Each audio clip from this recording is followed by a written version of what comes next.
Guys, मेरा नाम है करण और आज हम बात करने वाले हैं सीएसएस के बारे में। सीएसएस वर्क कैसे करता है और सीएसएस हमें करना क्यों ज़रूरी है एक अच्छी वेबसाइट बनाने के लिए, और वेबसाइट कैसे दिखती है सीएसएस की वजह से, इसके बारे में हम जानेंगे। और सीएसएस कितने तरीके के होते हैं ये भी हम जानेंगे। उसके बारे एक पार्ट के बारे में आज हम बातचीत भी कर लेंगे और उसके बारे में हम डिस्कस भी करेंगे।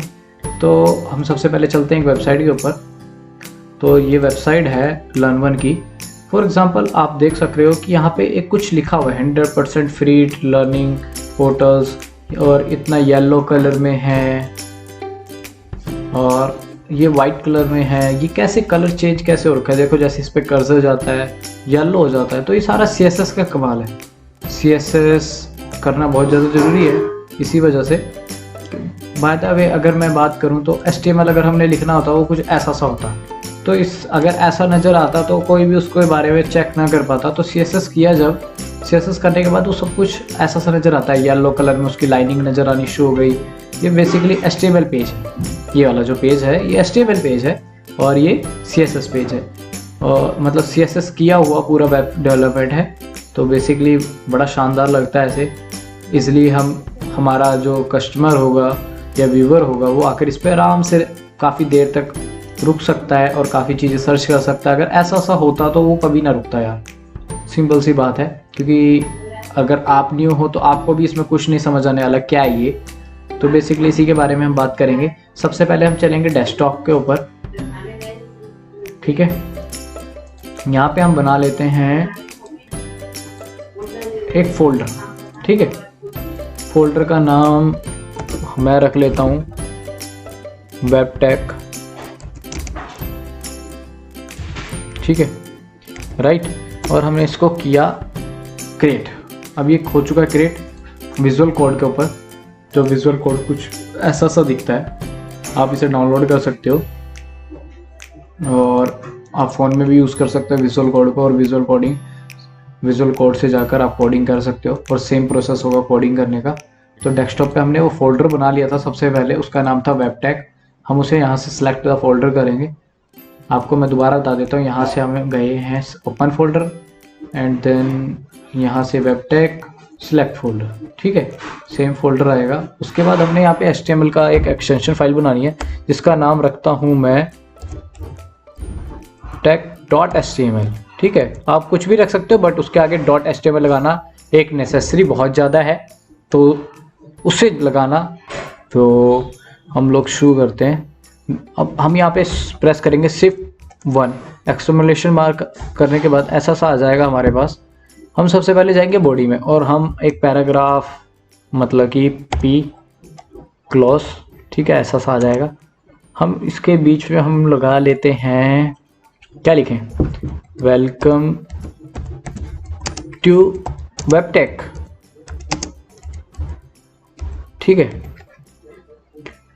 राइट।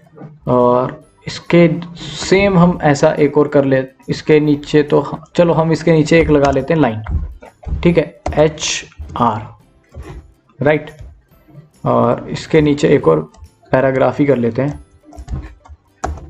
उसमें हम लिख लेते हैं, क्या लिखें उसमें, फॉर एग्जांपल लिख लेते हैं लॉगिन नाउ नहीं, ऐसा कुछ नहीं, सिंपल लिखते हैं होम पेज, ठीक है,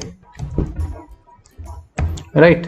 मैं बना नहीं रहा हूँ पेज, सिंपली आपको दिखा रहा हूँ। अब ये दिखता कैसा है, देखो अभी तक कैसा दिख रहा है। देखो पहले मैं आपको जूम इन कर लेता हूँ। देखो वेलकम टू वेबटेक, उसके नीचे एक लगी हुई है लाइन जो मैंने HR से लगाई है। HR लगाया था हमने, आपको दिखा देता हूँ HR कहाँ पे लगाया हमने। ये HR जो लगाया है, अगर हम इसको फॉर एग्जांपल हटा दिया मैंने और हम यहाँ पे गए, यहाँ खुला हुआ पेज हमारा, यहाँ पे मैंने किया रिफ्रेश, ठीक है। यहाँ भी हटा नहीं, रीज़न हम देखते हैं क्यों नहीं हटा। ओके, यहाँ पे हम करते हैं Ctrl+S, अब देखो, ठीक है, यहाँ से हट चुका है यार वो। तो अगर हम दोबारा से लाना चाहते हैं तो हमें यहाँ पे दोबारा इसके नीचे HR लगाना होगा। HR का होता है, एक लाइन होती है HR, तो हम डायरेक्ट लिखते हैं HR, यह आ जाता है, ठीक है। अब दोबारा चेक करते हैं तो देखो यहाँ पे लाइन आ गई दोबारा से। तो ये HR की वजह से आई है, ये HR लाइनिंग, ठीक है। और अब मैं चाहता हूँ कि ये वेलकम टू वेबटेक है जो, और होम पेज जो लिखा हुआ है और जो लाइन है वो रेड कलर की हो जाए। बट ये पॉसिबल कैसे है, ठीक है। ये HTML की जो हमने शीट बनाई है कंप्लीटली शीट बन चुकी है जो मैं बनाना चाहता था। बट अब हमने करना है एक्सटर्नल CSS। एक्सटर्नल मतलब हमें दूसरे पेज पे बनाना होगा, तो मैं उसका नाम भी रख लेता हूँ टेक। सबसे पहले आपको कभी भी स्पेस बार इसमें नहीं प्रेस करना, tech.css हमने इस पेज का, आपको अब याद रखना है कि text.css करना है। दैट्स मीन कि जो मैं tech.html किया था तो HTML का एक्सटेंशन था, अब .css आपको लगाना बहुत ज़्यादा जरूरी, .css लगाना बहुत ज़्यादा ज़रूरी है। तो अब मैं यहाँ क्या करता हूँ, P प्रेस किया और उसके बाद एक्सक्लेमेशन मार्क, ऐसा किया मैंने। उसके अंदर मैं डालना चाहता हूँ कलर, ठीक है, कलर। अब कौन से रेड कलर डालूँ, क्या डालूँ? रेड आई थिंक बेस्ट है, साफ नज़र भी आ जाएगा। रेड, ठीक है। अब मैं यहाँ जाता हूँ, देखो दोबारा से अब मैं खोलना चाहता हूँ। मैंने वैसे Shift S किया हुआ है शॉर्टकट। अगर आपको यहाँ से नहीं पता खोलने का तो आप यहाँ से डायरेक्ट जाकर जहाँ पे आपका फोल्डर पड़ा हुआ है यहाँ पे जाकर ऐसे खोल सकते हो, उसे क्लिक करके। बट मैं ऐसा नहीं करता क्योंकि मेरे को शॉर्टकट पसंद है, तो मैं यहाँ से Shift+S, ठीक है, तो मेरा डायरेक्ट खुल जाता है। मैंने शॉर्टकट लगाया हुआ है, आपको बता दूंगा कैसे लगाते हैं, अभी आप वैसे कर लो, ठीक है। tech.css आ गया, राइट। बट ये यहाँ पे अब मैंने रेड कर दिया, बट वहाँ रेड नहीं हुआ। यहाँ पे अब मैं इसे Shift+S करता हूँ, सीधा फाइल खोलता हूँ, तो मुझे अभी तक तो कहीं नज़र नहीं आ रहा। तो मैं हमने किया क्या, हमें तो कुछ नज़र नहीं आ रहा, सिंपल सी बात है, ठीक है। तो ऐसा हमने किया भी है, सही हुआ है कि नहीं हुआ, सबसे बड़ी प्रॉब्लम तो ये होती है, हमें पता ही नहीं चल सकता इसमें। तो हम इसको चेक नहीं करना, अब मैं बता देता हूँ क्या हुआ है। अभी हमने इसे लिंक नहीं किया है, तो हम अब करेंगे इसको लिंक, ठीक है। लिंक प्रेस करेंगे।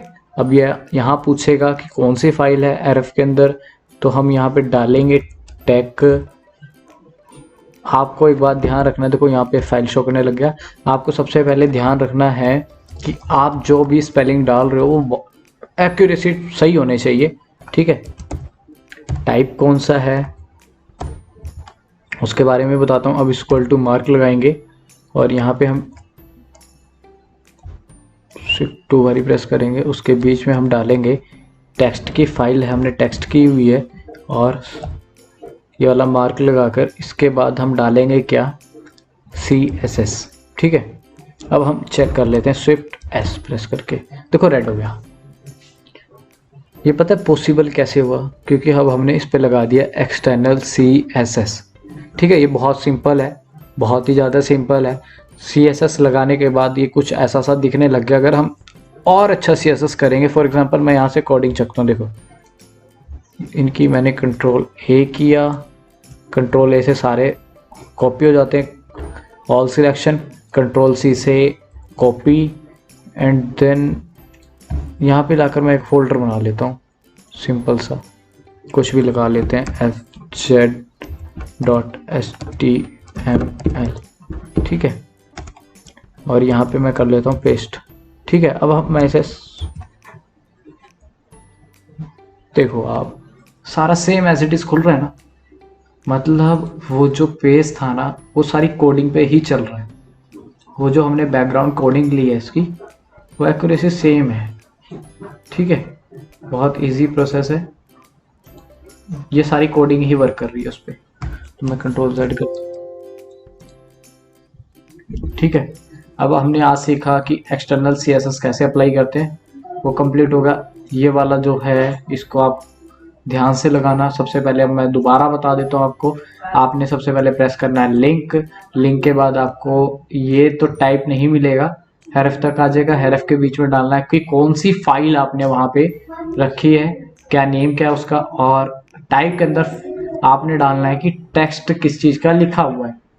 अगर मान लो कि आपका दूसरे उसमें फोल्डर होता, मान लो कि आपने किसी GK नाम के फोल्डर में बनाया होता, तो आप इस तरीके से उसको डालते। अब आपका सेम फोल्डर में है तो सेम फाइल का नाम डाल सकते हो, ओके। तो गुड बाय। अभी तक के लिए इतना ही। आज एक्सटर्नल सीएसएस है, कल इंटरनल सीखेंगे, उसके बाद इनलाइन सीखेंगे। All the best.